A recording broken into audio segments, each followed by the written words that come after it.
This is That One Audition with Alyshia Ochse. How I built Rob Kirkland. Here we go. We're just going to go right in. Don't you love that? Step one. Add a little spice. No prompt. Just right into how to build a crazy person. How to build a crazy person. Crazy person. I use the word neurodivergent, my bad. Yes. Layman's terms is crazy. We're both crazy. Yeah. But let's see who's crazier. Should we just do this interview to see? Let's crazy off. How do you do? I'm about to say, how do you beat me? How do you do a crazy off and beat me to it? Yes. How do you do crazy off? Because crazy knows crazy. So we knew what we do this well. Mm-hmm. I know we've talked about this before, but the general public does not know. The general peeps. The general peeps, because I know you were in finance, but when we talked about this the other day, was the arts the start? And then you're like, fuck it, I want money, and then I'll come back to the arts. I'm going to be honest. Say fuck that. Yeah, but is that too much of a bad thing? No, I started out artistically, and I started out as neurodivergent. No, I started out artistically, and I was in music. So I was writing and producing music. That's kind of where I really started as a kid. I had a father who was. I had one of those. I had one of those. Yeah. And he was in the entertainment business. He was a performer and a singer and a musician and a jazz singer. So I was around that. He did not want me to do that. He wanted me to. No, not at all. Didn't want me to do anything artistic. I think in hindsight, I can. His experiences, thinking about some of the stories he told me in the entertainment biz in his day, I can kind of understand that, and the experiences that I've had, maybe be a little bit hesitant into setting your child off into that world. And also, my father was kind of the neurodivergent. He was kind of the person outside of. I was like, as a neurodivergent, he didn't want his child to be a neurodivergent. Yeah, he went out of that, and all of his brothers and sisters were teachers or lawyers, or everyone was everyone was very well educated, and that was a thing. And then he was the one who did that. And then when he had started a family, after my sisters, he stopped doing it. Then went and did what his siblings did, and went back to school and did all that stuff. And he's like, yeah, my kids aren't going to do that. And he had one kid that was interested in that. Well, So anyway, I did that. And I did that as a hobby. I was always really fascinated by music. I was that kid in the band. I was in band, played the clarinet, played the saxophone, played keyboards, did all that super cool guy stuff. Very cool guy stuff. Guy. I was a band guy. I was a band guy who played football, but mostly the band guy. Yeah. So you have to balance the two. Right? I have to balance it out a little bit. Yeah. But you were actually producing music. You were writing songs for people, and then in studio producing for them. I was in studio and producing and writing, and I was doing that for quite some time. And then I was going to school at that time too. And then I kind of stumbled into the finance. How does one stumble into finance? I would love to trip into some money too. Can you let all the artists that are listening to this, how do we trip into money?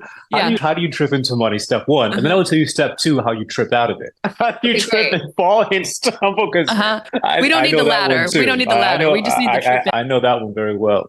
I was going to school.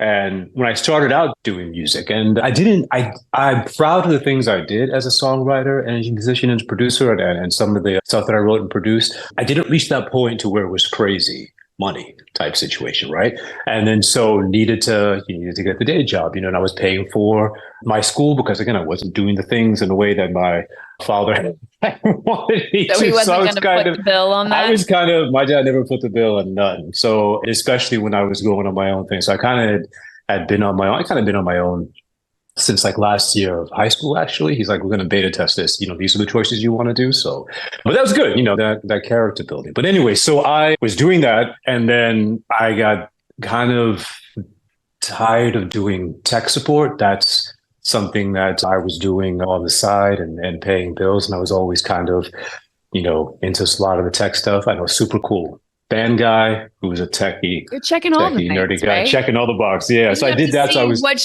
nerd lane feels right. Which nerd lane feels right. Or maybe none of them. They're all labeled nerd lanes, but I think these are the smart lanes. They're obviously nerd smart lanes, but like they're the more popular lanes. They're the more popular smart lanes. Yes. the ones that stick with it, who I think were, smarter than I. But yeah, so I was into that stuff. So I was doing that. And then I kind of, if I had to ask one more person if their computer or device is on before 10 minutes into I'm that person. Sorry, I'm that person. Uh-huh.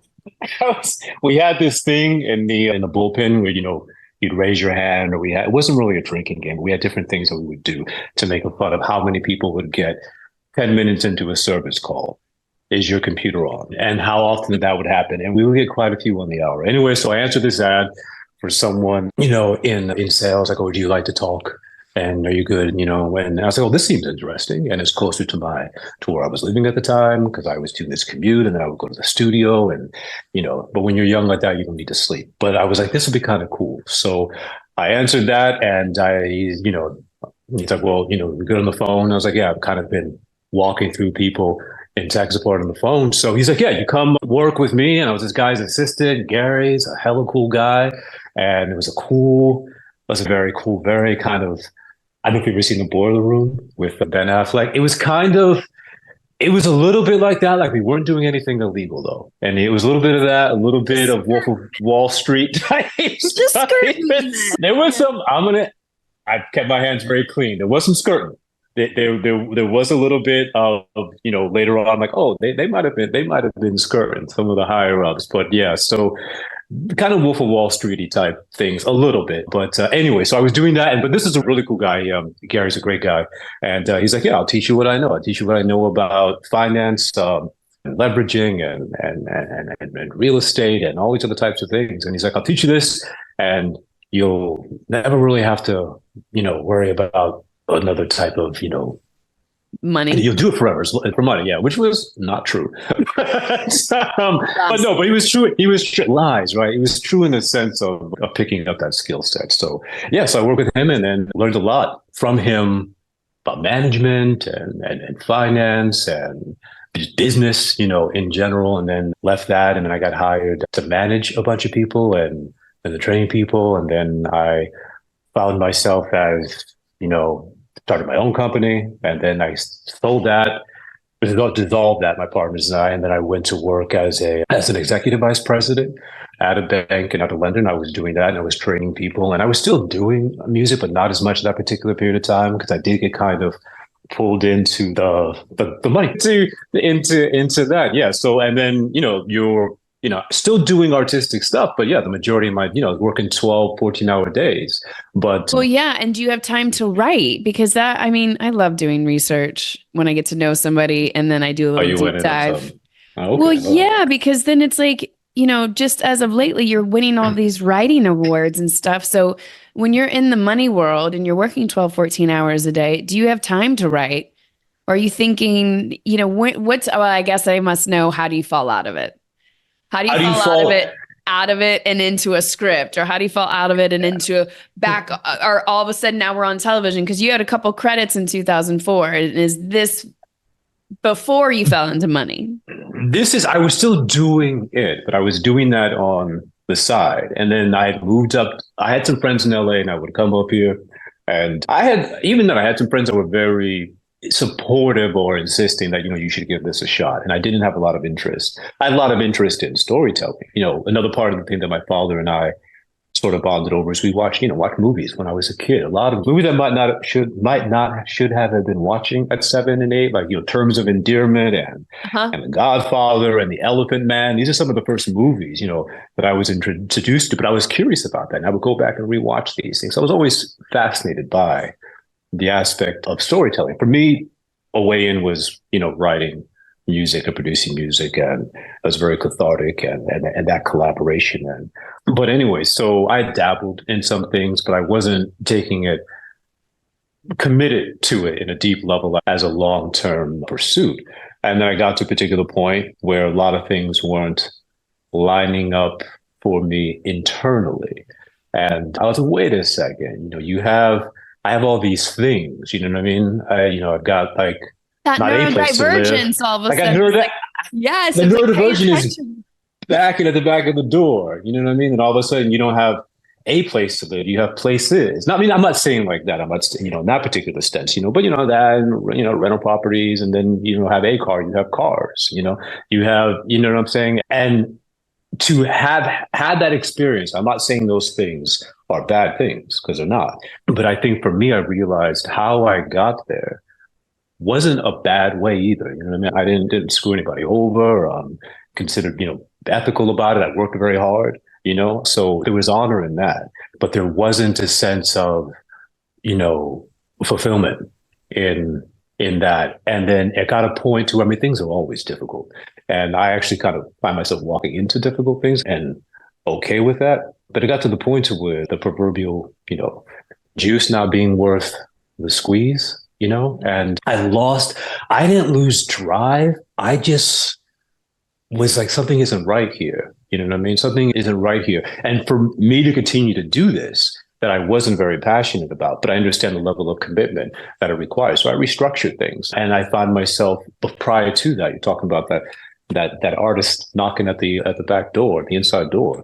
I started leaning more into that. I started getting more curious about that. And at that, I'd already started doing plays. I was doing this stuff as a catharsis. You know what I mean? For myself. Doing plays and stuff. Yeah. And I'm not saying it, to sound like, something extremely like noble, but it really was a catharsis doing plays. And I was like, oh, this is very challenging. This is challenging and uncomfortable, but I'm getting something out of this for myself that I can't quite explain. And being an actor wasn't something that I had on the vision board, so to speak. You know what I mean? It wasn't something that I was against, but it wasn't something to where I saw that. I took, I studied drama and stuff as an elective because I was interested. It wasn't something like, oh, I'm going to do this particular thing. But what started to happen is starting just to reconnect with who you are, right? And I was always interested in being a part of stories, being a part of storytelling. So I started doing plays here in LA. And I was like, oh, this is pretty cool. This is pretty scary. Yeah, I want it to be a little bit scary. And, but find the thing that scares you the most, but still you feel good if not great, or great if not good once you've gone through it. You know what I mean? Because you're exploring those parts of yourself. Yes. That exhilarating part, that path, whatever it is. And it doesn't always end up, compensating you financially, but that path that I'm saying makes you a better person, but makes you a more well-rounded person, a part of you that challenges, been alive. And I was like, oh, this is that. But I was not a fan of seeing my friends who were actors. There's a lot of things about the business and the industry that I wasn't a big fan of. But so I just found myself continuing to go back to doing that, and then becoming less interested in the other stuff. And just, it was like, oh. And then I said to a good friend of mine, a couple of good friends, but one good friend in particular, who's since become one of my great mentors, is that, you know what, hey, I really want to get good at this. I was like, I really want to get good at this. And I don't know how long that's going to take me, but because, you never, for myself, I'm like, okay, I try to get as believable as possible for myself, or, do the work, but I never feel like, oh, I'm crushing it, when I'm doing the actual work. But I was like, this is something that I am enjoying this path to mastery. I'm enjoying this path. And even though feels frustrating at times, I'm enjoying, because I'm unlocking parts of myself as a person and exploring questions about the world that I have, around me, and life that I've lived. So I was like, I'm going to commit to getting good at this. And I said, even if it takes me 20, 30 years to get that thing. Yeah. And what I love about this is, like, so many people write in for the show. Oh, I want to get back into acting, or I want to start acting, but I'm quote unquote too old, or I haven't had much of a journey yet. And I just love this story because you've had a full career in a different line with this itch still scratched, an itch that hadn't been scratched for a while. Are we allowed to say who this mentor is, or are we going to reveal the mentor later? Let's do a slow reveal on the mentor. Let's do a slow reveal of the mentor. Yeah, which would be great, because we can talk about this particular mentor's take on storytelling. And there've been three But this one I would consider as, has been a mentor and a good friend. Well, when you said I wanted to get good at this, we'll start giving some hints. The mentor at Yeah, this yeah. time, was he still an acting coach? And what was the advice for how to get good? You're like, This is keep a good listening to the tease. episode. This is a great lead. This is a great lead in. Yeah. We call this foreshadowing. We writing. do. We are foreshadowing.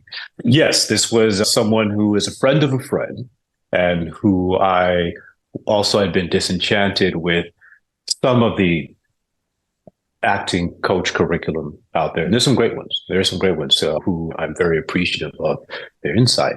But for the most part, just be straight shot. I was like, this isn't what I imbibe with me. And then this cat had a conversation. I overheard his conversation in a room of like 3 or 4 other people. And I was like, oh, because my friend's like, you got to go be my friend. And so I was like, I'll pop in and check it out.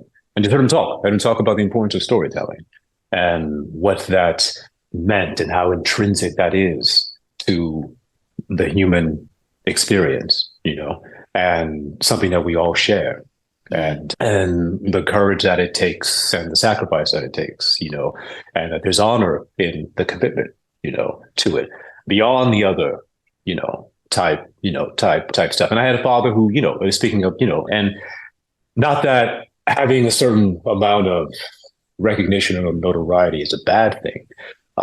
That can help you, an opportunity I see it now is to do more art, to further expand that reach. But at that particular period of time, I thinking about my father's experiences or what he had shared with me, and him, working with people like, the Isley Brothers and Sinatra, whatever, and then seeing the flip side of that when you're out of that, especially toward the end, and my father had passed at that particular point, I was like, well, what is that? Not that his life didn't account for anything. That's not what I'm leading to. But the sense of like what is the fulfillment? Because he didn't find fulfillment in that aspect of it. He found fulfillment of it in another aspect. But he shared some things with me, and there were some, at the end, there were some regrets about that other aspect, that internal aspect of not continuing that particular part. So the other, I think I heard someone say this one time, I think it was Jake Gyllenhaal, about those shiny moments, those shiny moments you have. They're just shiny moments. They're just, and they're cool.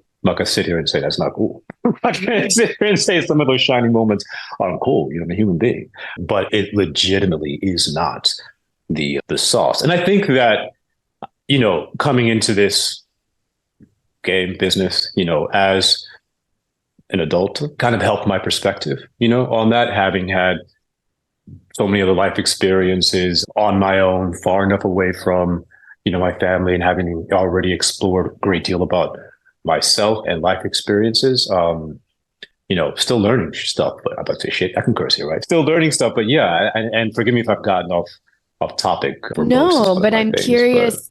Well, what the mentor, like, what was the practice? What was for you? The practice. The practice. Get good at this. So once you heard him, it's about the story. Is that when you as Rob were like, okay, well, maybe I want to be more of a writer, and you stepped into starting to write more versus being more performative and using your full instrument and going for the acting part? Or were all lanes, as a neurodivergent, were all lanes of fire at that point? All lanes fire at that point. This mentor was very supportive and pushing of the acting part. And for myself, so the piece of advice was, you have to touch your craft in the same way that you would as an athlete or that you would as a musician. You know what I mean? That guitar player, that bass player, that horn player doesn't just pick up their instrument because they got a gig. You know what I mean? They don't just work on their instrument. They have developed, at least the ones that are seeking mastery, they're doing something every day. There's a structure. I'm listening to Rick Rubin's new book, when he kind of talks about that too, about creating a space and creating I know a lot of artists, we don't like the word routine, but creating a routine, creating a discipline, so that you can then set that time aside to focus in, to maybe shut out a little bit of the outside world, so that you can be receptive to the art and to servicing yourself and nurturing this thing. But you can't just allow or wait for the inspiration to come, because talent, to quote another book, is a little overrated without the consistency, without the I love consistency. that So quote. Talent is a yeah, little. talent is it's overrated. It's important, right?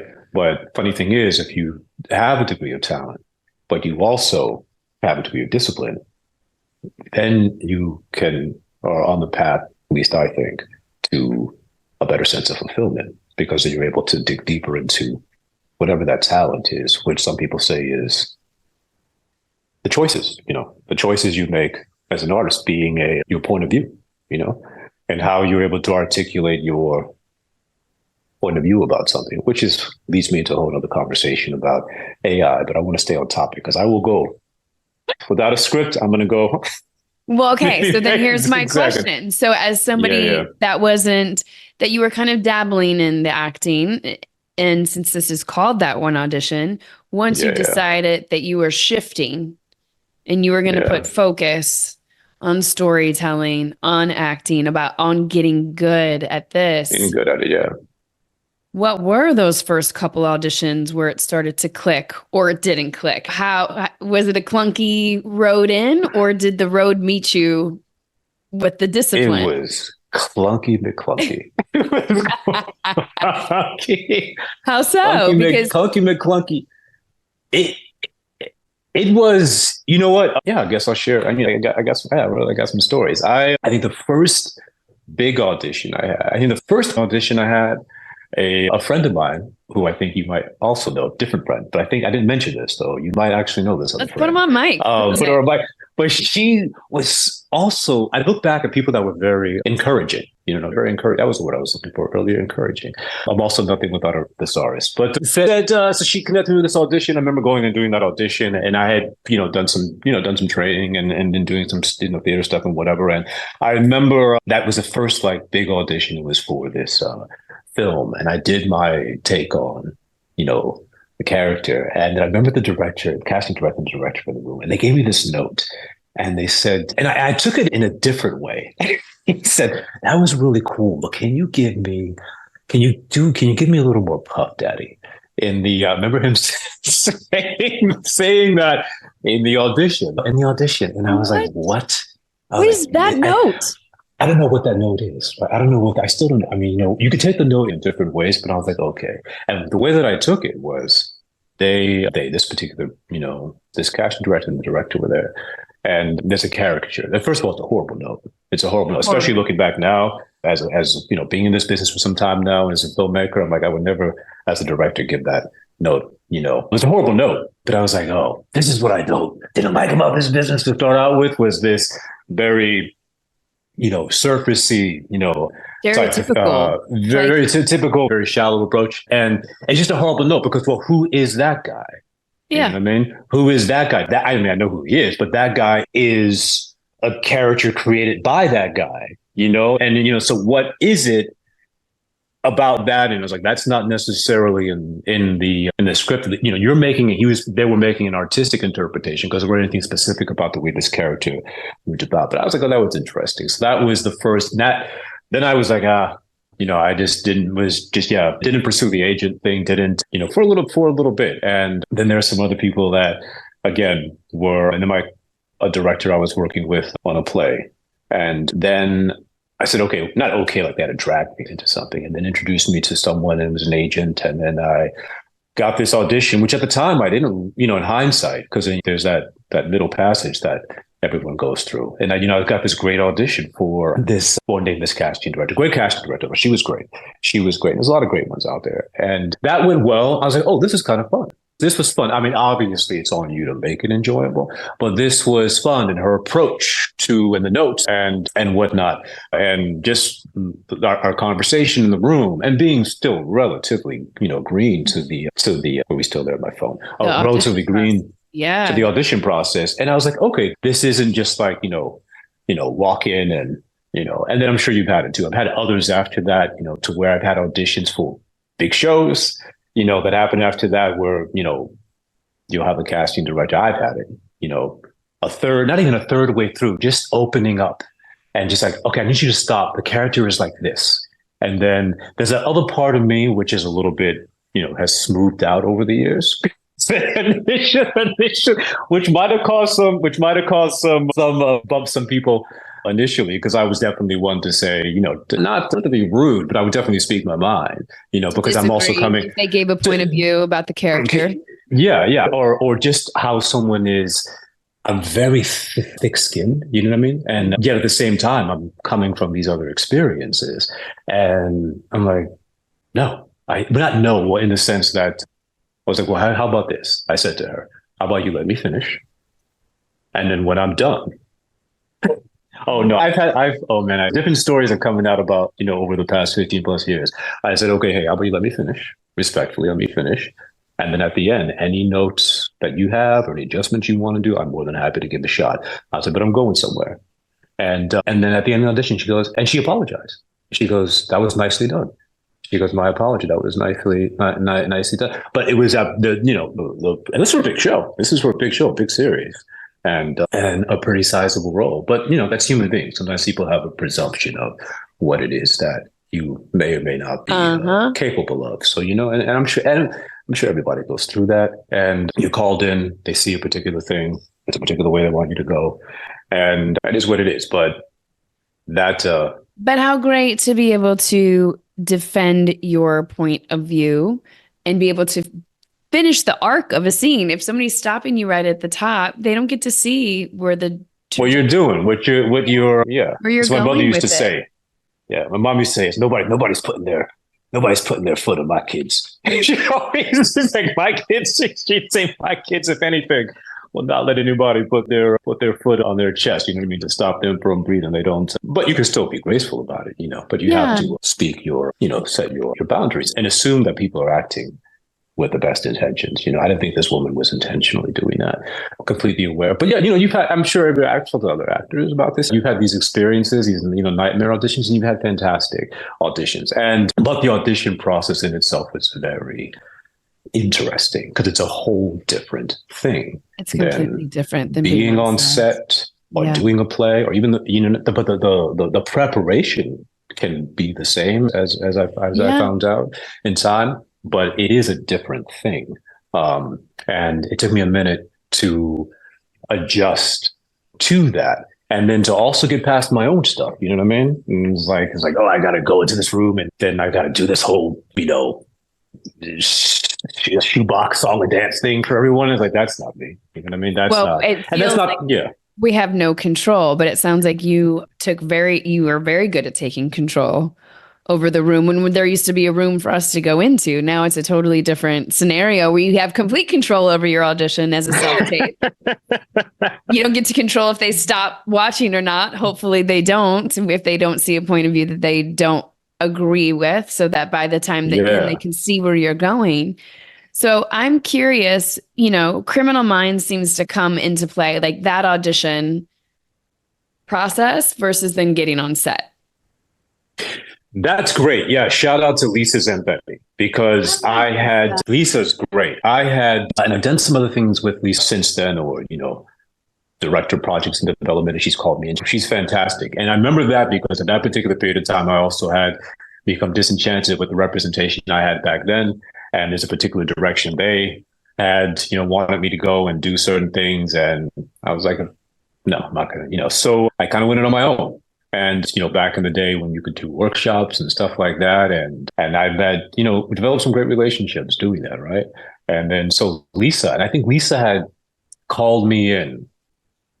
I'd read 5 or 6 times, for, Criminal Minds in over a couple of months. And respectfully, she went for producers. Quite a, 4 of those were producer sessions, and then, and back and forth, and for that show for different characters. And that was great, thinking of that and that session, that arc about the whole casting process, because Lisa, and again, there are other great casting directors like that, but Lisa was like very hands-on, yet I really got the sense working with her and others that they understood the narrative. They were open to you and respecting you as an actor. And again, most casting directors want you to do well. They want you to book the job, which we can talk about. They want you to solve a problem. Yeah. Everyone's looking for you to solve a problem. You get to set, they're looking for you to solve a problem. The network, the directors, everyone is looking, and they want you to help them solve a problem.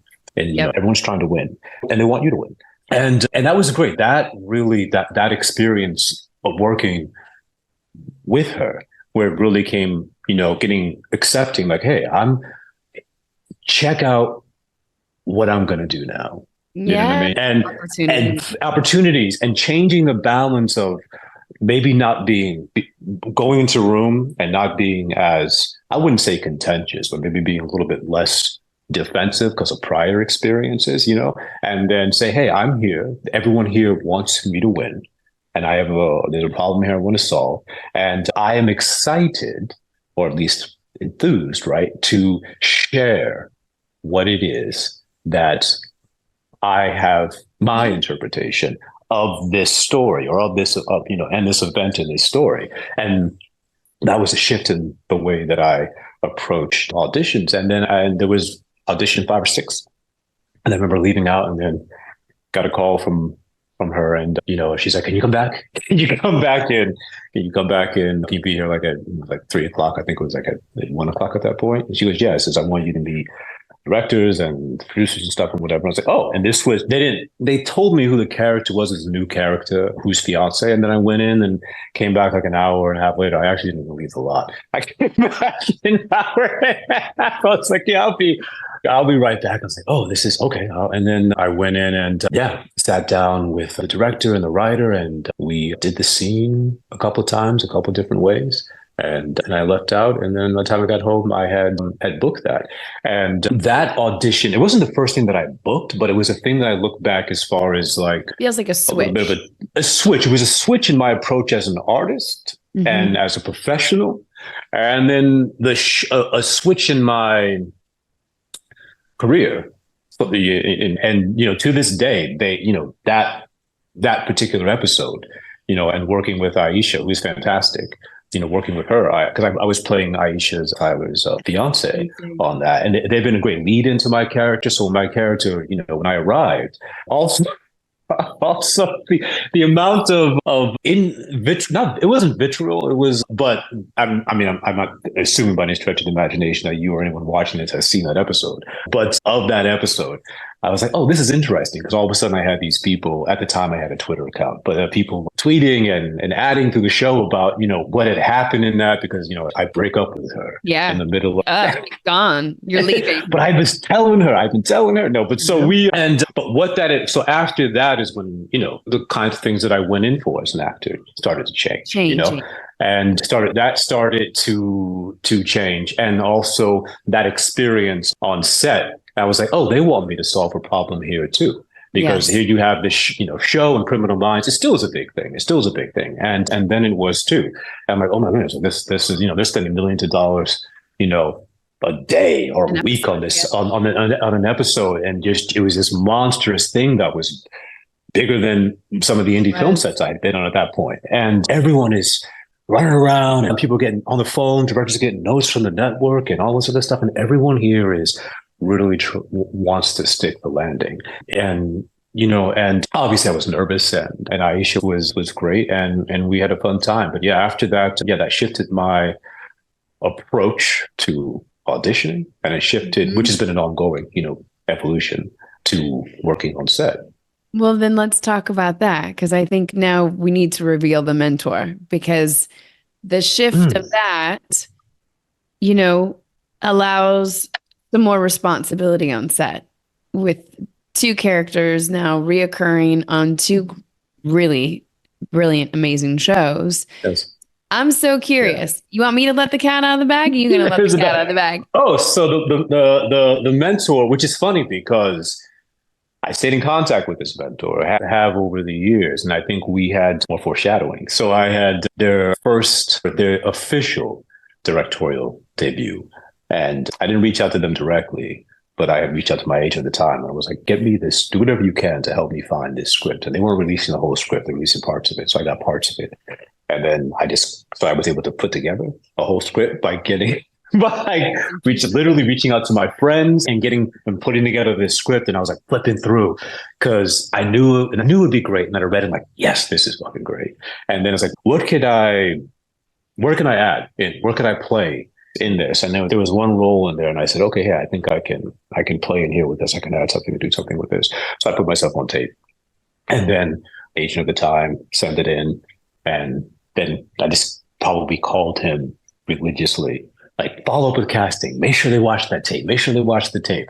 And watch the tape. And I got to the point, I know he was getting frustrated. I'm like, well, this is your job to be the bad guy. Yeah. of me calling. And I was like, just all I need to know, I just need them to watch the tape. Once they have confirmation, once you can confirm it, they watch the tape.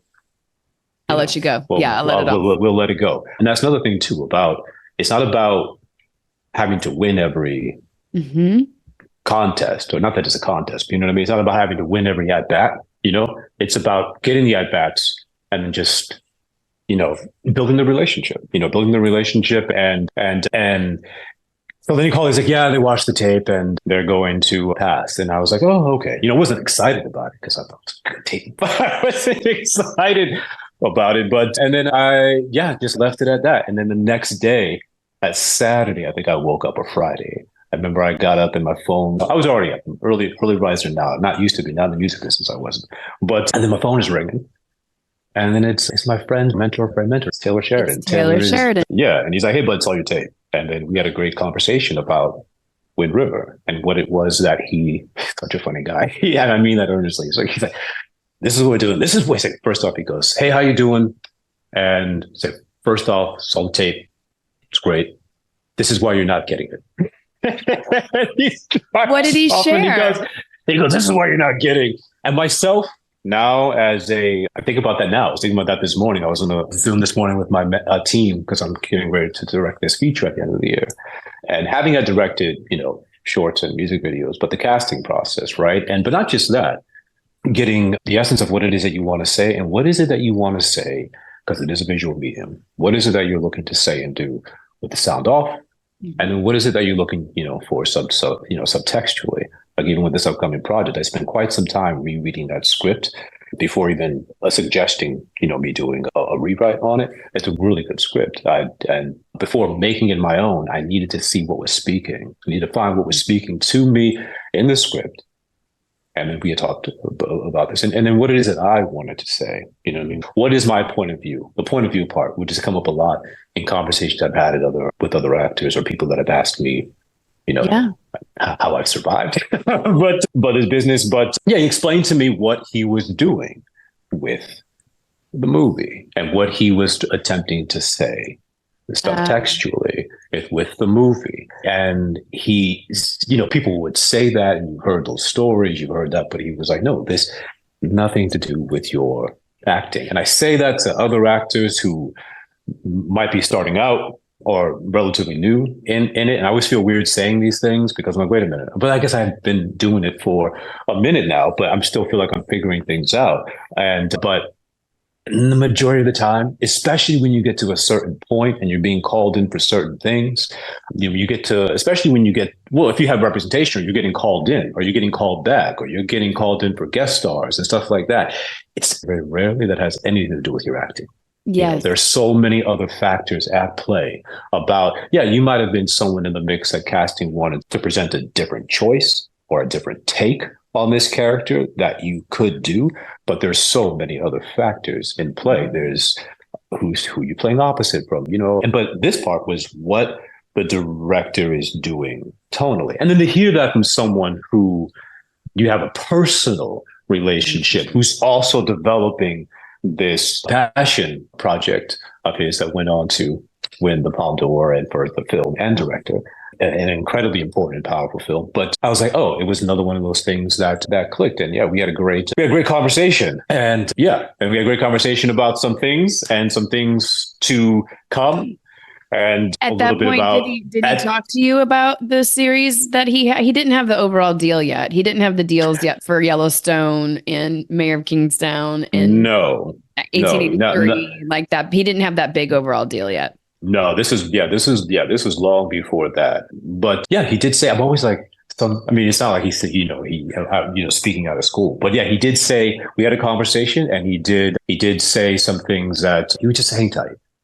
Hang That's tight. pretty much, it's pretty much what it was. He goes, he was like, hang tight. He was like, hang tight. And you got to hang, but that's what it is about being an artist or being a journeyman or in a field like this, is that I'm not saying hanging tight, that you hang tight waiting for someone to give you an opportunity, because that can be detrimental to your well-being mentally and otherwise, right? Is you hang tight on the path of what it is or the reason why that you're doing what it is that you're doing.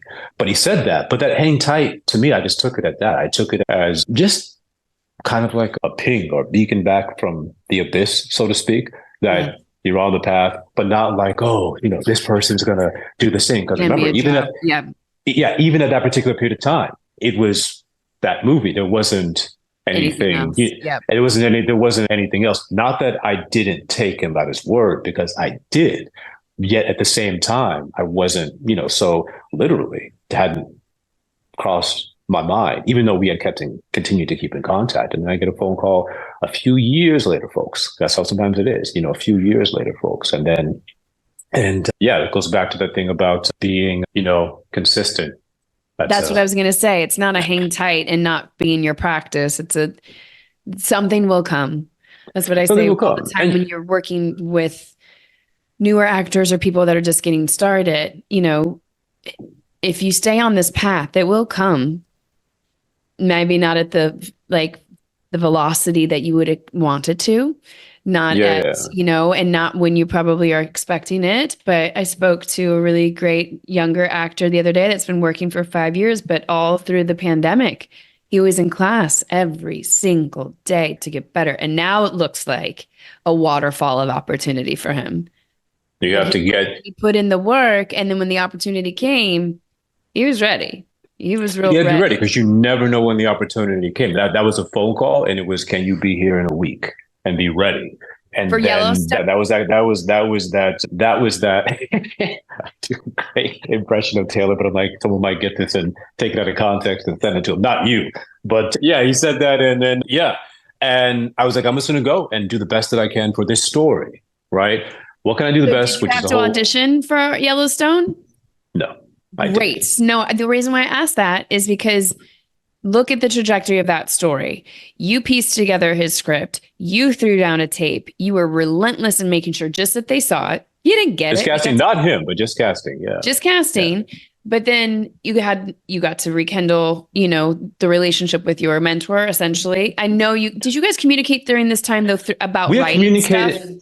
Well, I had been sending him things that I'd been working on, like music videos I'd been directing. And at that point, again, this was, this is before he was already busy, but he wasn't like crazy busy like he is now. But with the part that I left out of that story is that when he called me up and, how you doing? He's like, what are you doing now? What's going on? And then I said, oh, I just finished the Criminal Minds thing. And he goes, how? Oh, that's great. It's like, yeah, I was working with Alyshia in the tasking. He's like, yeah, I know. Aisha, and I think that is also, him checking in, like, what are you doing? Not that he's questioning me, but just out of curiosity, like, are you still working on your stuff? You know what I mean? You as an artist, and I'm glad that you are, and I'm glad that I was, but that started that part of the conversation and about some other stuff. But anyways, what you were saying. Yeah. So that when the phone call comes in, it's not completely out of nowhere. You've laid some groundwork. You've done your work. You've done your side of it. So when he calls for Yellowstone, Taylor does this a lot. And this is one of the first times we've really gotten to talk about it on mic. For people that don't know Taylor's trajectory, I'm just going to throw it out here, even though he's not here to speak about it. Yeah. He was an actor. He had been at some of the biggest agencies. He worked, but wasn't getting the work that he probably deserved as a divergent. He definitely neurodivergent. He is definitely on that path. He can do many things. He was an very excellent very smart acting coach. He's a good guy. I went to him for acting. I got coaching with him. Everybody in town had coached with Taylor. He had become like the secret acting guru coach. And on the side was writing scripts, writing Sicario, writing all of these. And then Here comes a movie. It hits like fire. Here comes the next one. Here comes the next one. Here comes the next one. Because he had been writing for 10 plus years while being an acting coach. And now he's a household name because basically every television show that is ever created, it feels like at this moment, Taylor's got his name on it. Yeah, So yeah. his trajectory. So he understands a working actor. He understands He understands it very well. Yeah. He understands the audition.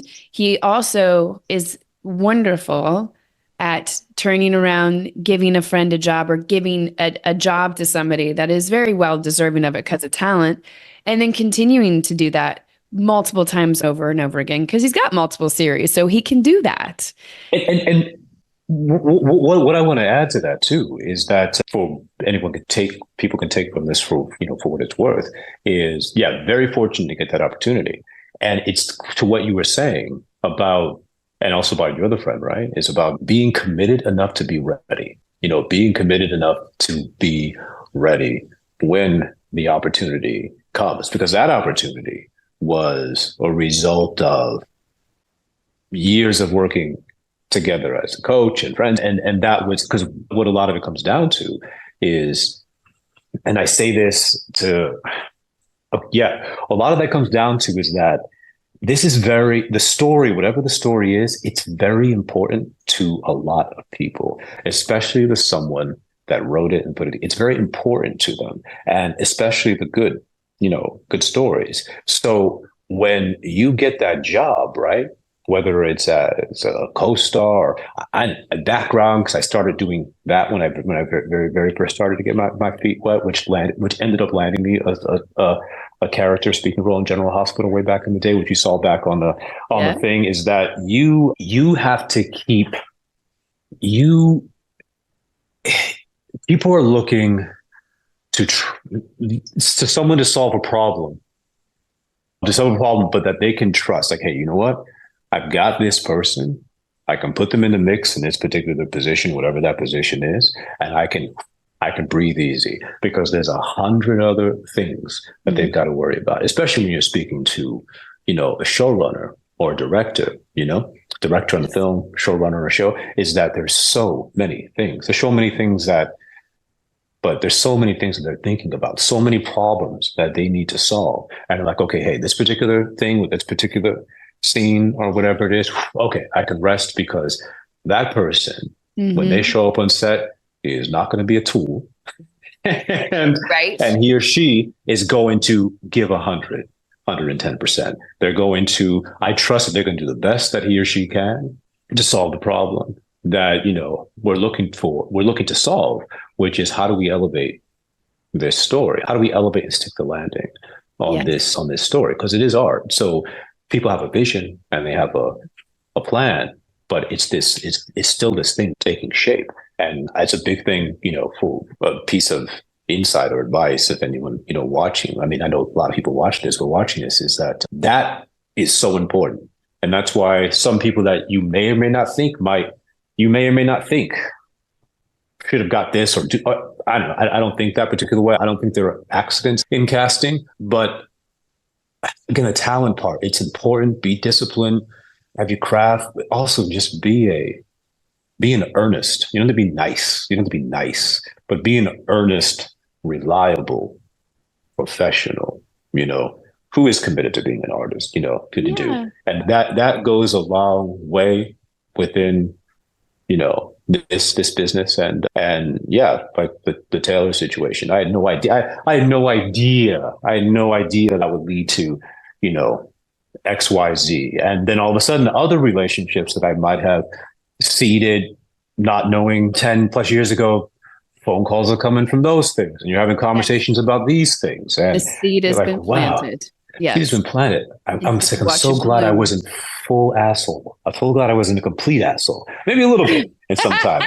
But I'm so glad that I didn't go full jackass. Well, I mean, that's what's great, right? Yeah. So then you get to reoccur on Yellowstone. Then you get invited. I'm sure you got invited to Mayor of Kingstown as well, or did you have to audition? You got invited for that, which is great. Which is blessed, yeah. It's a blessing. Yeah.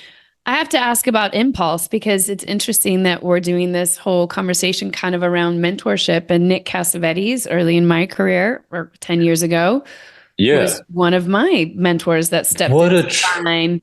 And yeah, Nick is an ace. Nick Cassavetes. Yes, I got to get into his sphere by Great. way of a project that we did together. And then he invited me to do The Other Woman. And that was the first time that I'd been quote unquote offered something or was That's great. invited to do something. That's And great. getting to see somebody who's been, I mean, he's a legacy in this industry, you know, so many Yeah, yeah. generations of great work. And he was the one that said to me, a great actor, just going up the stairs, and there's an infinite amount of stairs, and you're never going to reach the landing that you want to be at. Meryl Streep goes up the stairs. Even building a character, it's a layering. It's one step up, one step up, one step up. Yeah. But just keep going, kid. Just keep going. So and when I saw Impulse and I was like, oh my gosh, you got to work with Nick. Or did you get to work with Nick? How did this project come to be? I did. That was an offer. That was in look, which by the way is a different. I'm not saying it's a problem. I'm very appreciative of that. You know, thousands, as you know, right? For every offer or booking, there's hundreds, literally not at this point, thousands of auditions that might not have gone your way or didn't go your way. But about being prepared. So yeah, that came because the writer and one of the producers had seen my work. And they had seen me on Yellowstone. They seen me on Yellowstone, Mayor of Kingstown. Yeah. And I read the script and I'm like, you're right, I am the perfect. I read the script and I'm like, oh, they sent the script over. My manager at the time was like, yeah. So got this offer coming in, and it's Nick Cassavetes, and I was like, send me the script. And and it's like, no, I said, just send me the script. I'm going to read the script. I pray the script is good, but to work with Nick, one of my favorite movies of his being, Alpha Dog, a lot of great movies, but that he was going to be in it. When he's like Nick Cassavetes, and he said Nick Cassavetes, and then they said Nick Cassavetes is in it. So I read it and I was like, whoa, this is pretty dope. And it's a great opportunity, not just the story and the character, and it's things that I hadn't done, at least on screen as an actor. And to do that and what this character was going to go through and the arc of this character by itself was really exciting, because some of it had me scared shitless. A couple of the scenes, a couple of things in there were pretty nerve-wracking, some of the physicality and a lot of the emotional destruction, deconstruction this character goes through. When I'm playing these characters lately that are very stoic, calculated. So to start off as this kind of guy, but then have that guy self-destruct, and his arc is fantastic. And then realizing like, whoa, I'm doing this opposite Nick Cassavetes. And so when I didn't meet him first day, but first day, I don't want to spoil the movie, but the first when I had to do the first day. But anyways, but working with Nick was fantastic. So I met him, I think 2 days in, second week. And we had worked together for a few days. Fantastic. Like the gem of a human and the gems, and we, still in contact, right? And the gems that I learned from watching him and communicating with him. And there's a couple of times when I'm having, conversations before a scene, and I'm like listening to, listen to Nick, and then there's this like out of body experience, at times, which I've had which feel very fortunate. I had that working with Kevin Costner, working with Renner. Sometimes when it's happening, I'm like, oh, wait a second, because there is that, you're trying to find the verisimilitude in that moment. Like this seems surreal because there's so much personal history you have as an artist and as a fan with these people and now you're like, you've kind of gone into the reverse fourth wall type thing. So for me, but anyway, so that being said, Nick was fantastic and we got to do some great stuff. And again, it was a hell of a gift. All these experiences, every experience, opportunity to get as an actor can be a great gift. And it was a hell of a gift just to listen, and then to watch what he was doing, and then to be able to play off of him. And then I learned a lot of stuff from him, a ton of stuff from him, and really he's an incredible giving teacher on set. That is his home, where he is comfortable, obviously, and he understands how it all works. We started this conversation, and it's interesting to watch you unfold your whole journey and say, okay, I want to step into this lane now. And I love that there is the neurodivergence, and even stepping into that lane, I want to understand story and I want to tell it in all different ways. And you've been writing during this whole time. You've been starting to step into sets and have great responsibility in them. And now you're going to take on the leadership role of directing. So it's amazing that your intentionality, however many years ago, maybe a decade ago plus, that you were like, I'm out. It's about 15 years that I think, almost 15 years that I really said that to myself. Yeah. Saying that, okay, hey, let's, yeah. Now all guns are blazing. But it's good for people to hear that, because Bill Esper says that all the time. A good actor takes 10 years before you probably get your first job. It takes 20 years to make a career. And how wonderful that you are. That is right on point. And I'm so glad I got to hear your journey, and so many other people got to hear your journey now. It doesn't matter what time and space or whatever other job you're coming from. If you have an itch you need to scratch, there is a time and place. You can go do that. It's never too late. There are no rules. There are no rules. That's what try to get better and don't be a jackass, right? Try to get better, have boundaries, and don't be a jackass. Don't be a jackass. That's the title of this episode. Don't be a jackass and find a good mentor. And find a good mentor, right? And yeah, you'll do all right. You'll do all right. Fine. Rob, thank you for doing this. Where can people follow along? And also, you have a production arm now. Are you accepting scripts? I know you're preparing this. We didn't even get to talk about Ochse King. Is it Ochse King? Oh, we just King. In my head, I was like, my brain made it go to Ochse, like my last name. And I was like, oh, where did this name come from? It's Ochse King. We could talk about that. That has a funny origin for me as but some of my anime fans, my peeps will probably figure out where that from. And then it's also my Chinese zodiac. And so I was like, oh, that. And me and George Clooney share that. But anyway, so am I accepting scripts? I would say yes, because I like to be incredibly busy. And this has definitely been, especially the past year or so, even going into this new year, me saying yes to a lot of things. Even like, oh, do I want to accept scripts? I'm like, well, that sounds daunting, but I'm going to say yes to it.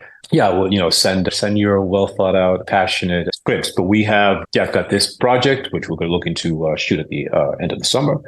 And I have another one that I am producing and starring in, which is to date, I've said it's probably one of the top best 5 scripts that I've read in the 15 plus years in this town. And I saw that and I instantly was like, okay, hey, Susie, we gotta, and then 2 others of mine, one other that I've written. So there's 4 projects right now. This will be the first one that I am directing as a feature, which is a trip. I'm very passionate about it. And we discussed a little bit about that, but so Ochse King Productions, and then my production partner, Mr. Mighty Mark Sonoda, and Centera Entertainment, Centera Picks. Yeah, we've got quite a few things in the works, but because who knows what other great ideas are out there and other points of views. And I think I'm always honored that you have had me on here to have me, people can go through my rambling for whatever this hour has been. So thank you for that.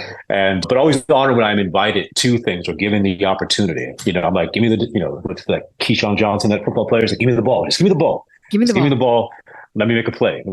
And I'm appreciative of that opportunity and the opportunity to take part in stories, even if it's other people's stories. You know what I mean? Yeah. Because there are a lot of interesting human experiences out there that it's such a gift to be a storyteller in any facet or dimension in front or behind the camera, to help bring those things, to life. Because there are a lot of moments when I was younger, that have helped me through difficult times as an adult, where there have been someone else shared their story, big screen, small screen, or maybe even in a conversation that helped my perspective through difficult times. So if I can do that, if we can do that, for one other person, then that's the big win.